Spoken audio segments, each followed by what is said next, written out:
Mən istərdim ki, yekununda təbii ki, müəllifə söz verəcəyik, amma kitabı hələ əldə edəməyənlər, kitabda nə var düşünənlər haqqında kitab mündəricatdan bir neçə başlıq oxuyum sizdən bölüşüm. Millət və millətçilik. Mirzə Fətəli Axundzadə millətləşmənin ilk mərhələsində modelin maarifçi kimi, Axundzadənin əlifba islahatı, millətləşmənin ikinci mərhələsində romantizmin təsiri və Əli bəy Hüseynzadə, Əli bəy Hüseynzadənin romantik türkçülüyü, millətləşmənin son mərhələsində dövlətin formalaşması və Məmməd Əmin Rəsulzadə, modern dövlət və Azərbaycan Cümhuriyyətinin formalaşması, Cümhuriyyətin elanı və tamamlanmamış milli dövlət adlı başlıqlar var. Buyurun hocam. Təşəkkür ederim, çox sağ olun.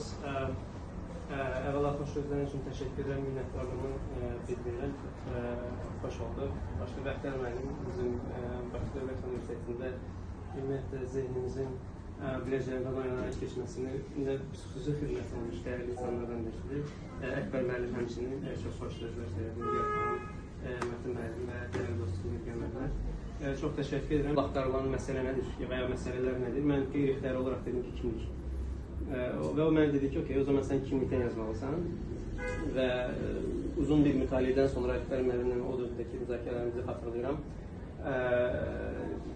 Azərbaycan üçün spesifik onun hekayəsini açıqlamaq üçün fərqli bir model, fərqli bir nəzəriyyə tapmaq üçün çalışdım ki, bu uzun bir mütaliə nəticəsində və bərabər qurduqları düzən elə deyək dağılıb və onlar içəri doğru köçə başlayıblar. Onların düzəni parçalanıb belə demək mümkündürsə. Bunu necə başa düşürük? 18-19-20-ci əsrdə Balkanlardan Anadoluya köç, yenə eyni şəkildə Təbrizdən, Gürcüstandan və s. Azərbaycan Şimali Qafqazdan Azərbaycana köç və s.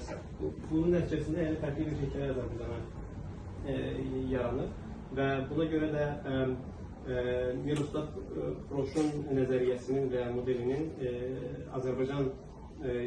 modern Azərbaycanın doğuluşunu tədqiq üçün bir cavab əslində vermək üçün, bu cavablardan biridir şübhəsiz, vermək üçün daha doğru olduğunu düşündüm və orada sonra isə bu üç modeli mərhələni oxuduqdan sonra, çünki hipotezindən sonra üç mərhələ təklif edir və müstəmləkə siyasi mədəni əlaqə qrup öz təşəbbüslərini reallaşdırır. Qaldı ki, Riyaziyyətdə məşhur bir ifadə var ki, 30-dan sonraki əgər 30 keçmişsinizsə, 30-dan sonraki tanışmağa başlayır. Yəni, dövlət də artıq 30 yaşını keçir və beləliklə müəyyən bir bürokratik, fərdi və s. yaddaş, hafizə formalaşır. Bu baxımdan düşünürəm ki, artıq biz o kitabda mənim monoqrafiyada qeyd etdiyim o kiçik millət mədəniyyətini artıq biz açmışıq. Və əgər